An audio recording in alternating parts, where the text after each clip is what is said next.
Nous ouvrons nos Bibles dans Jérémie 32, nous sommes debout. Nous ouvrons nos Bibles dans Jérémie 32. C'est ma Jérémie 32.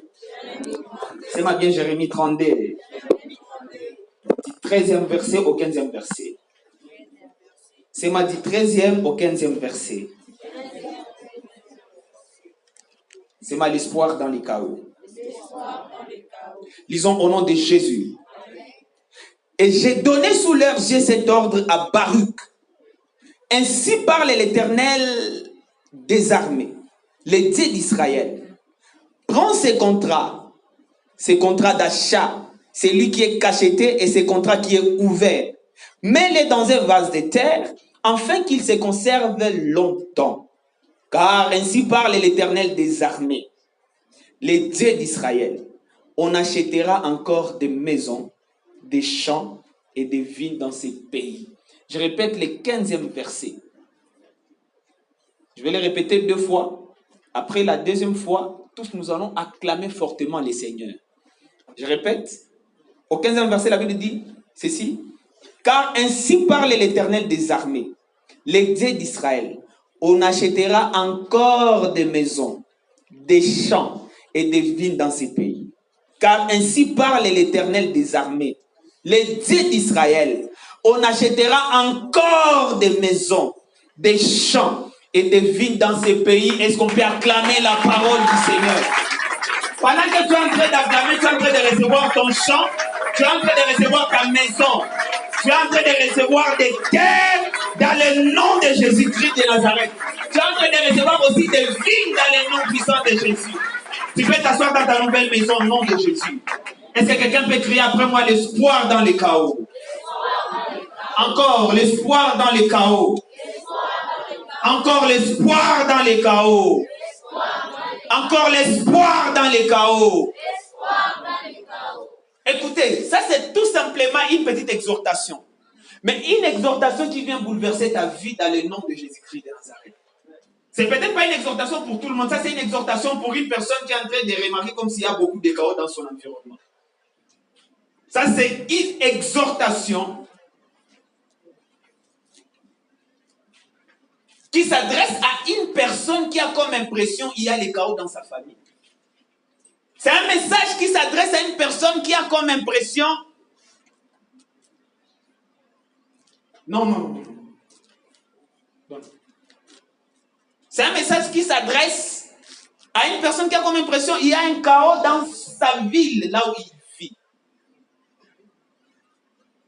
C'est un message qui s'adresse à une personne qui a comme impression qu'il y a un chaos dans les pays où il vit.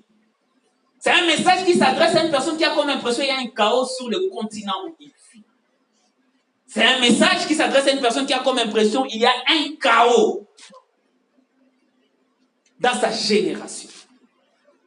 Et d'une manière ou d'une autre, je pense que tous nous sommes concernés par ces messages, n'est-ce pas? N'est-ce pas? Tous nous sommes concernés par ces messages. Alors, salue ton voisin et dis-les félicitations. Est-ce qu'on peut maintenant décoller? Il y a un chargeur là. Alléluia. Alors, le verset que nous venons de lire ici se situe dans les livres de Jérémie. Jérémie qui est l'un des merveilleux prophètes que nous trouvons dans la Bible, dans l'Ancien Testament. Mais c'est Jérémie, il est l'un des rares prophètes qui n'était pas tout simplement prophète, mais il était aussi sacrificateur. C'est moi, Jérémie était sacrificateur et prophète. Parce qu'il est né à Anatote, c'était un petit village de sacrificateurs. Et lui, il est descendant des sacrificateurs. Au-delà d'être sacrificateur, il a été aussi appelé à être prophète. Et il est parmi les rares prophètes de l'Ancien Testament qui avaient l'office de prophète et qui était aussi sacrificateur. Et le Jérémie dont nous sommes en train de parler ici, il a reçu l'appel de servir le Seigneur, il était encore trop jeune. Voilà pourquoi lorsque vous lisez au premier chapitre de Jérémie, il est en train de dire, je ne suis qu'un enfant, je ne peux pas parler. Et Dieu est en train de dire, ne dis pas que tu es un enfant. Depuis que tu étais dans le ventre de ta mère, j'étais connu, j'étais appelé, j'étais établi comme prophète. Un peu comme la plupart des gens qui sont là. Qui sont en train de dire, non, moi je suis encore jeune, et tout ça là, c'est pas mon truc, ça c'est les trucs de papa et tout. Frère, tu es concerné dans les noms puissants de Jésus-Christ de Nazareth. D'ailleurs, j'ai fait des recherches et j'ai remarqué que le monsieur ici, il a été appelé il a reçu son appel entre 15 et 20 ans. Entre 15 et 20 ans, déjà, quelqu'un avait reçu l'appel au ministère prophétique.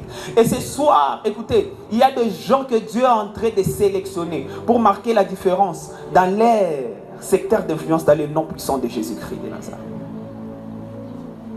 Jérémie. Je ne vais pas donner beaucoup de détails sur Jérémie, nous n'avons pas beaucoup de temps. Mais c'est Jérémie qui a écrit ces passages que je vous ai donnés. Le passage que je vais te donner se trouve dans le chapitre 32 de son livre, du livre qui porte son nom.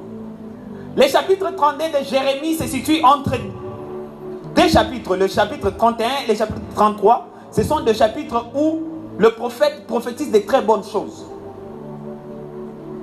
Ce sont des très bons chapitres et des très beaux chapitres. On parle de bonnes choses.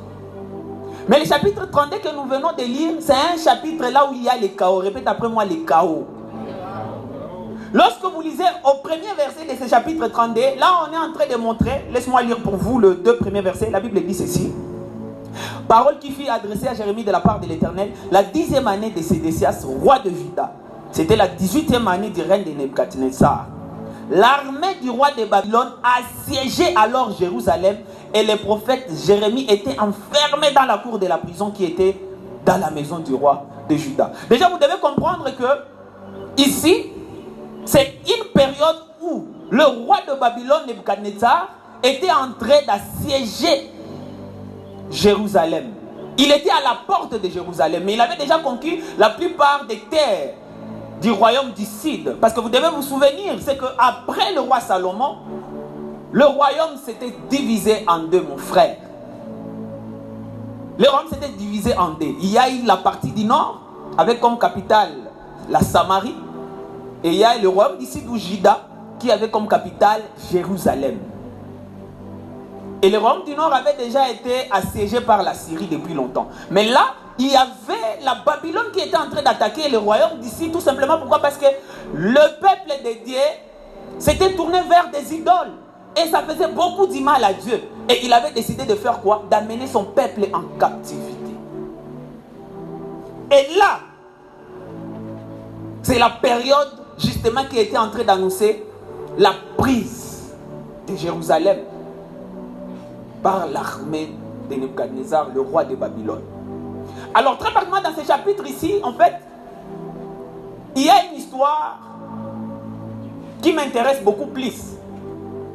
C'est qu'en même temps, dans ce chapitre, nous sommes en train de voir que le prophète Jérémie, non seulement Jérusalem était menacé d'être assiégé par Babylone, qui le sera d'ailleurs plus tard, juste dans peu de temps.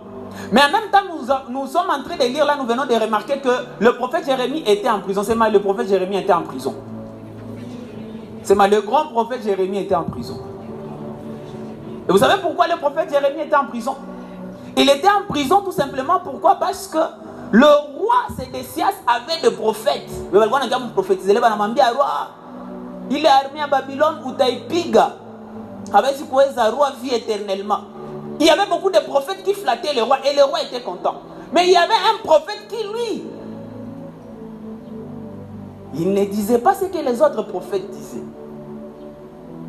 Il a un langage contraire à tous les autres prophètes du royaume.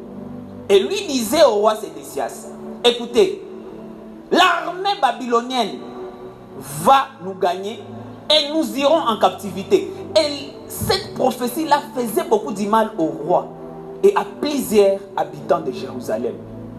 C'est le genre de message que nous écoutons, mais on n'a pas besoin d'avaler. C'est le genre de message qu'on n'a pas besoin d'écouter. Mais c'est un message qui vient de la part de l'Éternel. Et c'est ça que je suis venu dire à une personne, écoutez, que nous le voulions ou pas, lorsque l'Éternel a parlé, il a parlé. Lorsque l'Éternel a parlé, que les gens soient d'accord ou pas, lorsque l'Éternel a parlé, écoutez bien aimé, ce qu'il a parlé s'accomplira. Et ce que moi je sais, c'est que Dieu est de ton côté. Ce qu'il parle, c'est quelque chose qui fera que tous tes ennemis, malgré leur poids, malgré leur âge, malgré leur puissance, malgré leur poids, leur statut social, malgré leur pouvoir, ils ne pourront rien par rapport à ce que Dieu a déclaré sur ta vie dans le nom de Jésus-Christ de Nazareth. Et Jérémie, il est en prison. Au-delà d'être en prison, le passage que nous avons lu, c'est... Écoutez, lorsque vous serez à la maison, vous allez lire tous les chapitres, les chapitres 32. Le verset que nous avons lu du 13e au 15e verset, c'est un passage très intéressant. Très intéressant, pourquoi? Parce que le prophète étant en prison, et son pays étant menacé d'être assiégé par Babylone, il y a son cousin, le fils de son oncle, qui viendra le proposer d'acheter son champ. Le champ qui a déjà été assiégé à Anathoth. Et Dieu avait déjà prévenu au prophète, il a dit non, écoutez, il y a le fils de ton oncle qui viendra te vendre son champ. Il faut que tu l'achètes. Donc non seulement le prophète était emprisonné, le pays était menacé d'être pris par Babylone, mais pendant ce moment-là, Dieu demande à Jérémie d'acheter un champ que son cousin viendra le vendre. Et ce soir, mon exhortation va tourner autour de ces champs de Hanamel. Répète après moi, les champs de Hanamel. Encore. Ces champs de Hanamel se situaient à Anathoth. C'était dans un village un peu éloigné de Jérusalem, mais qui était déjà prise par l'armée babylonienne. Vous savez, mon contexte est tout condamné, comme on faisait chaque fois occupé dans Babandi. Kisha budongo yenye kokule kwenye watu biko occupé. Mtu anakia kuzishele budongo. Déjà, les gens de Jérusalem n'avaient pas accès à ces terres-là qui se situaient à Anathoth. Mais le cousin vient vendre son cousin un champ. Il y a un mesure pour accéder quoi. Jérémie a ma problème, c'est qu'il est en prison. Maintenant, banakuya fani banakia mu frapper. Budongo yenye na mwenye kona kia kuzisha kwa yepeka hesita mugulake kule banakata kichwa. Et ça me fait penser par rapport à la situation dans laquelle nous sommes. Non seulement nous sommes menacés par les gens de l'extérieur, mais des fois nous sommes aussi menacés par nos propres frères et sœurs. Jérémie, si je me mets à la place de Jérémie, il est menacé par l'armée babylonienne. Au-delà d'être menacé par l'armée babylonienne, il est menacé par son propre cousin. Et c'est l'histoire de l'Afrique. C'est l'histoire de la plupart de nos pays. Nous sommes attaqués par les étrangers. Mais ce qui est bizarre et ce qui est très étonnant, nos propres frères et aussi veulent nous escroquer. Et aussi veulent nous détruire. Mais je lève ma main droite et je déclare sur cet autel sacré de l'Éternel, il y a de l'espoir dans les chaos. Dans le nom de Jésus-Christ de Nazareth. Les choses vont changer dans le nom de Jésus-Christ de Nazareth. Mais je continue avec l'histoire. Le cousin Hanamel, c'est vrai. Il y a la volonté de Dieu parce que Dieu avait déjà prévenu le prophète. Il y a la volonté de Dieu. Mais du côté d'Hanamel, moi je pense que je suis vraiment conscient que les gars voulaient escroquer son cousin. Je vois les gars de toutes les façons, ils sont en prison. Mais si tu n'as pas Kimbi, ça va être Kimbi, c'est ça, on a makuta, on est là quoi au vieux. Mais si on a makuta, tu n'as pas Kimbi, si on a vu Japa Mugo, je vois pas qu'un peu nazar. Venez avant, on a testé. Bon, quoi. C'est ce que lui voulait faire, c'est pas jamais tenir comme prison. Mais il y a une chance à vous survivre, il y a une mouche par ça, pas l'arme. Mais ce qu'il ne savait pas, c'est que les gestes qu'il était en train de faire, c'était la volonté de Dieu. C'est mal la volonté de Dieu. Écoutez, tes ennemis penseront qu'ils sont en train de te détruire. Kumbinjo escalier vous pouvez pas pour élévation dans le nom de Jésus-Christ de Nazareth. Les gens qui t'en veulent, les gens qui veulent te voir, te détruire, les gens qui veulent assister à ta chute, frère. Ceux qui sont en train de comploter pour te détruire, frère, c'est ce que Dieu va utiliser pour t'élever encore plus haut dans le nom puissant de Jésus-Christ.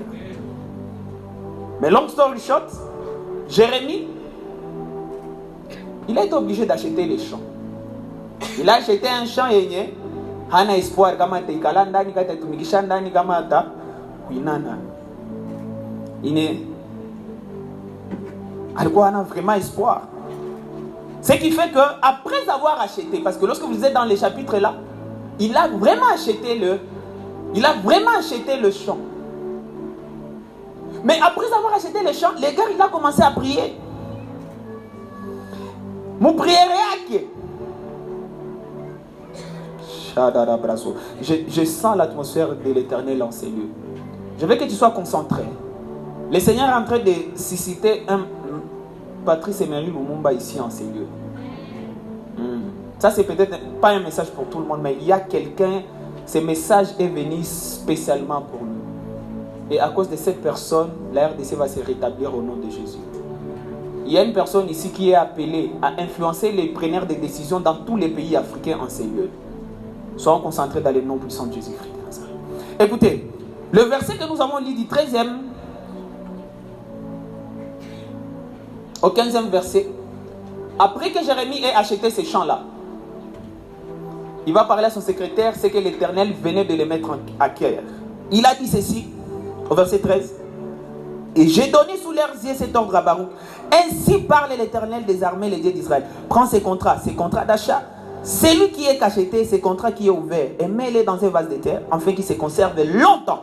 Car ainsi parle l'Éternel des armées, le Dieu d'Israël. On achètera encore des maisons, des champs et des vignes dans ces pays. Donc, lui, il accepte la volonté de Dieu. Automatiquement, Dieu se révèle à lui pour lui faire comprendre que le pays qui est sur le point d'être assiégé, un jour, sera rétabli. Ce peuple qui est sur le point d'aller en esclavage, un jour, ils vont retourner à Jérusalem. Ce pays qui est sur le point d'être détruit, un jour, ce pays connaîtra encore la prospérité. Et que donc, le champ que Jérémie était en train d'acheter, c'était un champ prophétique. C'est même un champ prophétique. Un champ prophétique, lorsque les gens devaient être déportés en Babylone,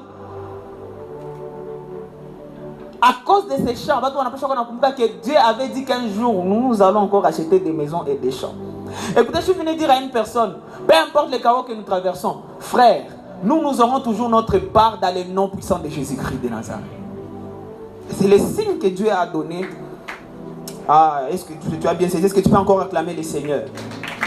Peu importe les chaos que nous sommes en train de vivre aujourd'hui, on a comme l'impression que ça toza ma parcelle et que la chose ma parcelle n'a pas pu qu'on a fait un morcellement. Écoutez, oh toza qui parcelle qui a acabé notre jenga villa bien dans le nom puissant de Jésus-Christ de Nazareth.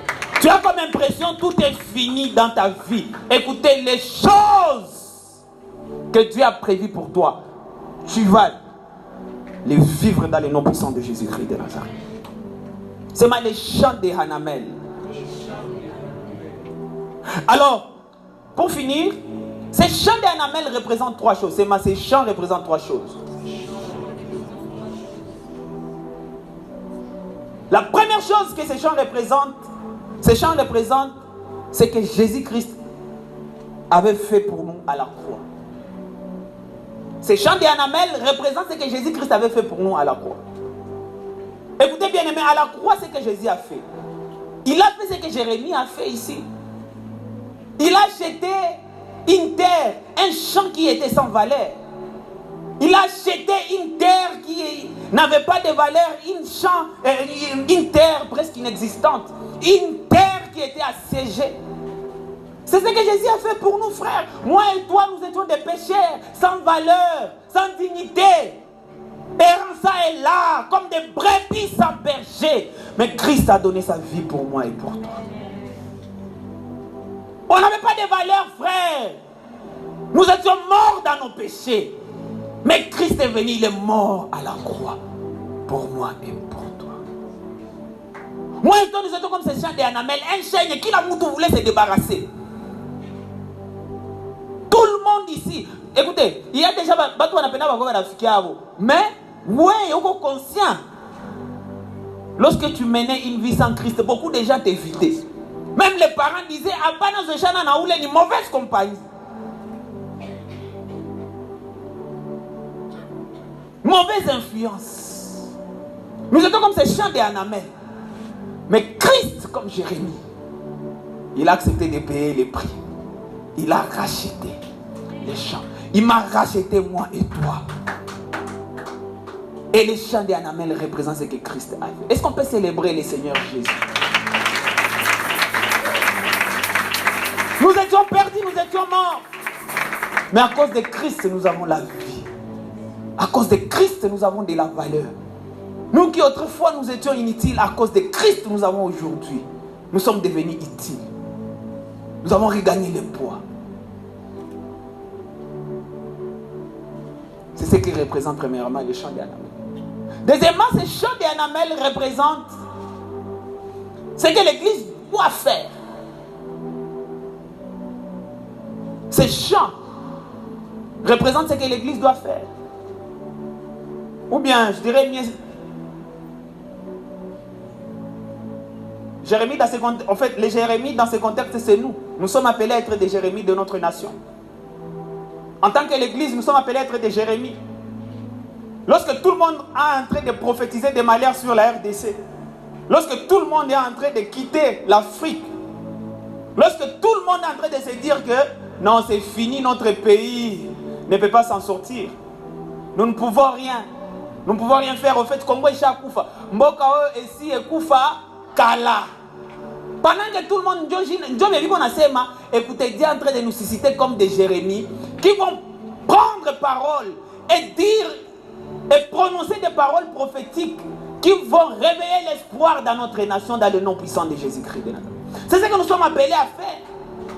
Tout le monde est en train de critiquer la RDC. Tout le monde ne voit pas les maires dans la RDC. D'ailleurs, avec ces vagues qui sont en train d'arriver, nous avons comme impression, mais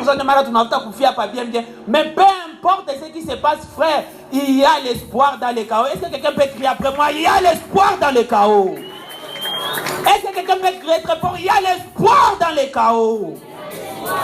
Et ce ne sont pas les païens qui vont nous aider, frère. C'est nous l'église. C'est moi et toi. Nous devons nous lever. C'est moi, je vais me lever. C'est moi, je suis le Jérémie de ces moments. Nous devons racheter nos terres, de mettre un système corrompu. Nous devons racheter nos terres. Pourquoi? Parce que le salut de Dieu n'est pas seulement personnel. En fait, le salut est individuel et personnel, mais écoutez, ça ne se limite pas seulement à l'aspect individuel et personnel, frère. Le salut est aussi national, frère. Imagine-toi, tu viens de donner ta vie à Christ, mais tu vis dans un environnement des gens qui ne connaissent pas le Seigneur des païens. Tu vas tomber.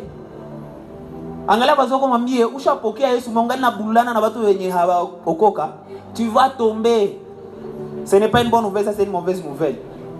C'est vrai, tu es la lumière du monde bien aimé, mais où chaque fois que la lumière qui dort on, tu sais mais ampoules autres choses au briquet, hein, ampoule à couper au briquet. Ou quoi comme ma torche va qui dort.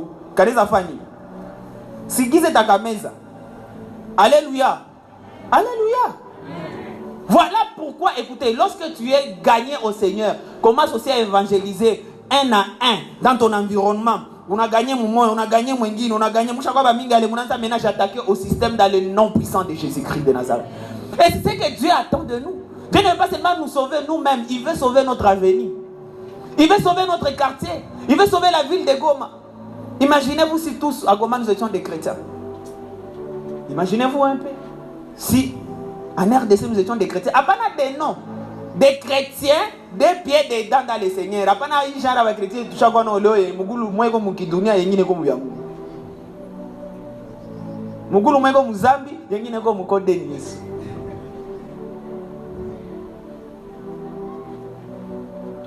Hein? Heureusement, c'est les personnes imparfaites sont les bienvenues. Les Bangala, moi, papa, tu vis qu'on a mon nom, on va se berger, il y a tout le monde. Un parfait, est-ce qu'on peut acclamer le Seigneur? Parce qu'il y a un nom. Hein? Il y a un bora qui parle, il y a. Dieu, est-ce qu'on me l'a échappé à Jésus, ma commune avec délégué? C'est ça, nous, l'église bien-aimée. Nous sommes appelés à racheter. Et parlant de ça, frère, nous sommes appelés à évangéliser. D'autres personnes, nous sommes appelés à évangéliser. Les gens qui ne connaissent pas le Seigneur, d'ailleurs ici à Greatness, c'est ça, nous disons tout le temps, nous existons pour que les personnes éloignées de Dieu soient réconciliées à la vie éternelle à travers Jésus-Christ. Encore, nous existons pour que les personnes éloignées de Dieu soient réconciliées à la vie éternelle à travers Jésus-Christ. Nous devons racheter nos voisins, nous devons racheter nos frères et sœurs, nos cousins, nous devons les racheter dans le nom puissant de Jésus-Christ. Nous devons racheter nos frères, dans le nom puissant de Jésus. Car there is hope in the chaos. Il y a de l'espoir dans les chaos. Et troisièmement, le chant d'Anamel s'adresse à nous individuellement. Le chant d'Anamel s'adresse à moi et à toi. Dis à ton voisin, le chant d'Anamel s'adresse à toi. Le média est où? Jonathan, le média est où? Dis à ton voisin, les chants d'Anamel s'adressent à moi individuellement.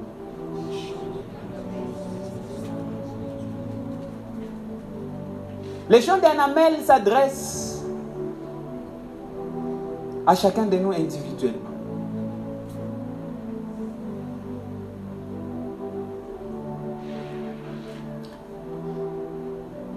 Il est vrai, je vais parler de l'aspect de ce que Jésus a eu à faire pour nous. Mais là, j'aimerais être vraiment beaucoup plus pratique. Écoute, ces chants vraiment te représentent. Et ce que Dieu est en train de faire, c'est que Dieu est en train de restaurer ta vie spirituelle. Quelqu'un qui m'a saisi pouvait dire un grand amen.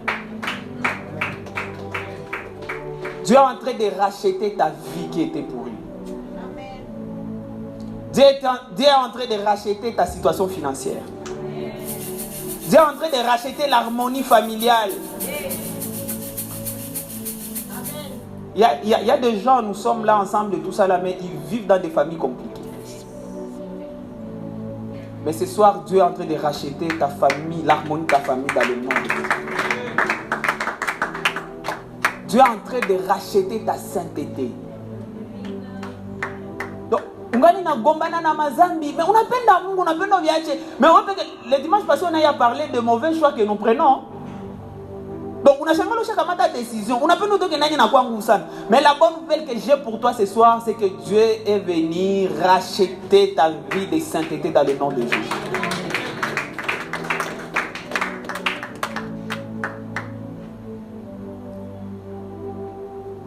Ce soir, Dieu est en train de racheter ta santé dans le nom de Jésus-Christ de Nazareth.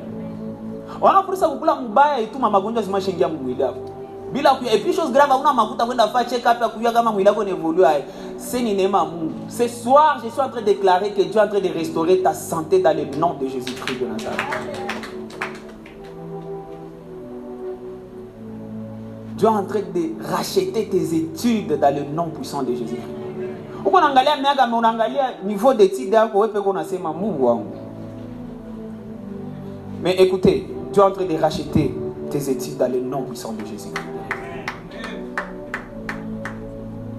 Dieu est en train de racheter ta situation amoureuse dans le nom de Jésus-Christ.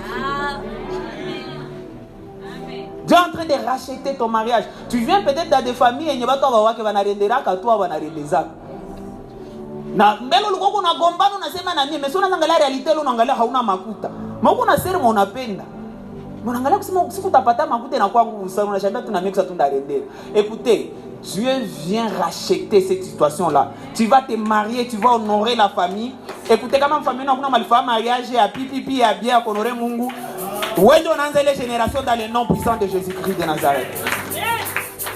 Unaangalia familia na jambia no Mungu wangu bwana mapauvreté ziko za mingi huko. Écoutez, wewe unaenda kuwa milliardaire wa kwanza mstora familia au nom de Jésus. Na unafungulia milango ya wengine ba 50 kwa familia yenu kwa ba milliardaire dans le nom puissant de Jésus-Christ. Hapana vile vitu ya mtu tu mweko na makuta watu wanakuwa na kia mzunguruka. Wewe unafungula njia na wengine wanakufuata dans le nom de Jésus-Christ de Nazareth. À qui je suis en train de m'adresser ce soir? Est-ce que quelqu'un peut crier l'espoir dans les chaos? Quelqu'un peut crier l'espoir dans les chaos. Dieu s'adresse à toi individuellement, mon frère. C'est mal l'espoir dans les chaos. C'est mal l'espoir dans les chaos. Ne baissons pas les bras, frère. c'est pas ça mon voisin comme on dit, ne baisse pas les bras. À quoi voisin mon bangala mon dit ne baisse pas les bras. Mon dit il y a l'espoir dans les chaos. Il y a l'espoir dans les chaos. Il y a l'espoir dans les chaos. Il y a l'espoir dans les chaos. Il y a l'espoir dans les chaos. Et pour conclure, nos amis l'ont dit ici. Cet espoir a un nom.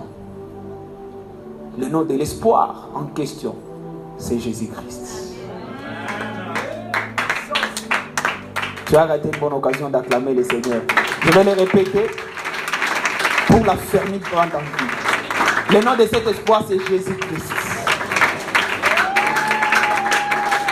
À ta place, je m'aurais levé et célébré le Seigneur pour l'espoir qu'il est pour nous.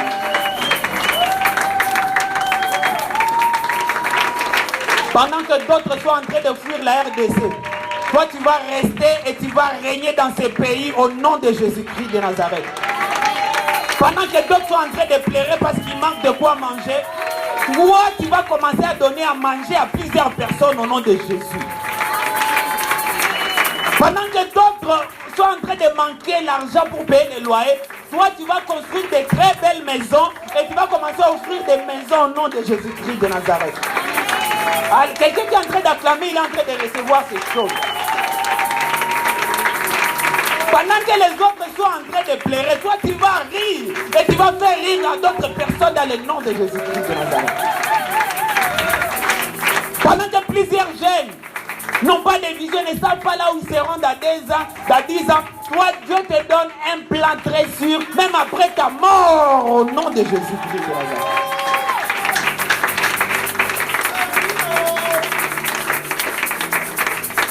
Écoutez ceci.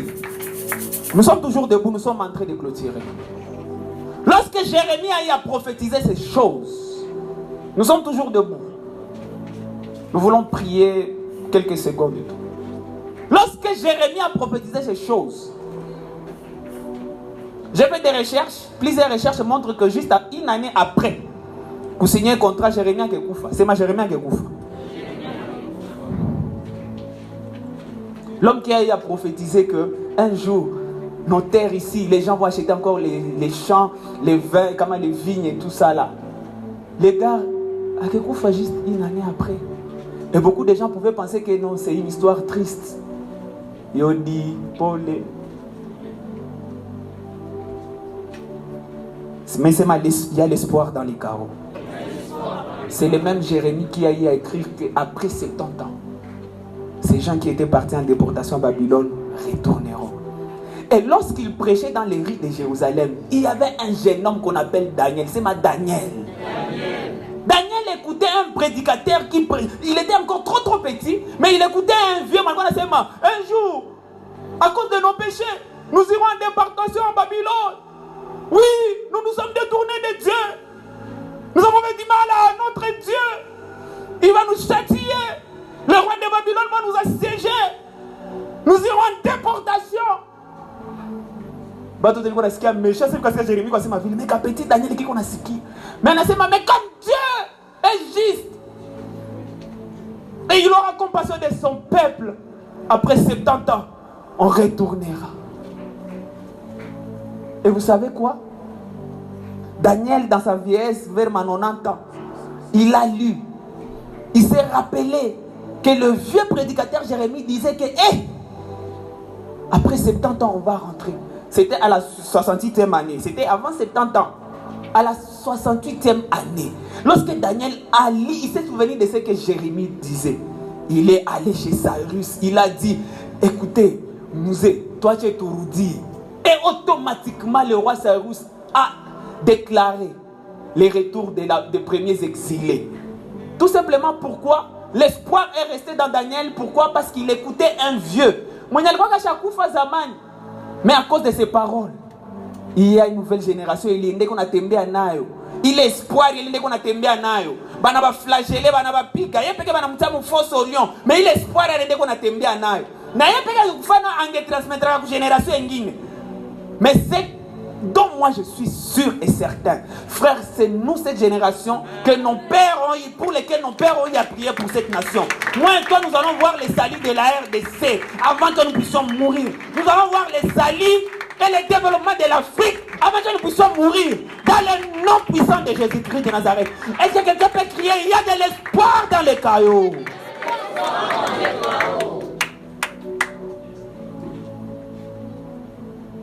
Si tu commences à te décourager, frère, comprendre que tu n'as pas d'excuses à te décourager. C'est toi la personne qui va passer cet espoir aux générations qui viendront, frère. En bien, nous devons changer de langage. C'est nous qui allons changer cette nation. C'est mal, les changements commencent avec moi. Parce qu'il y a de l'espoir dans les chaos.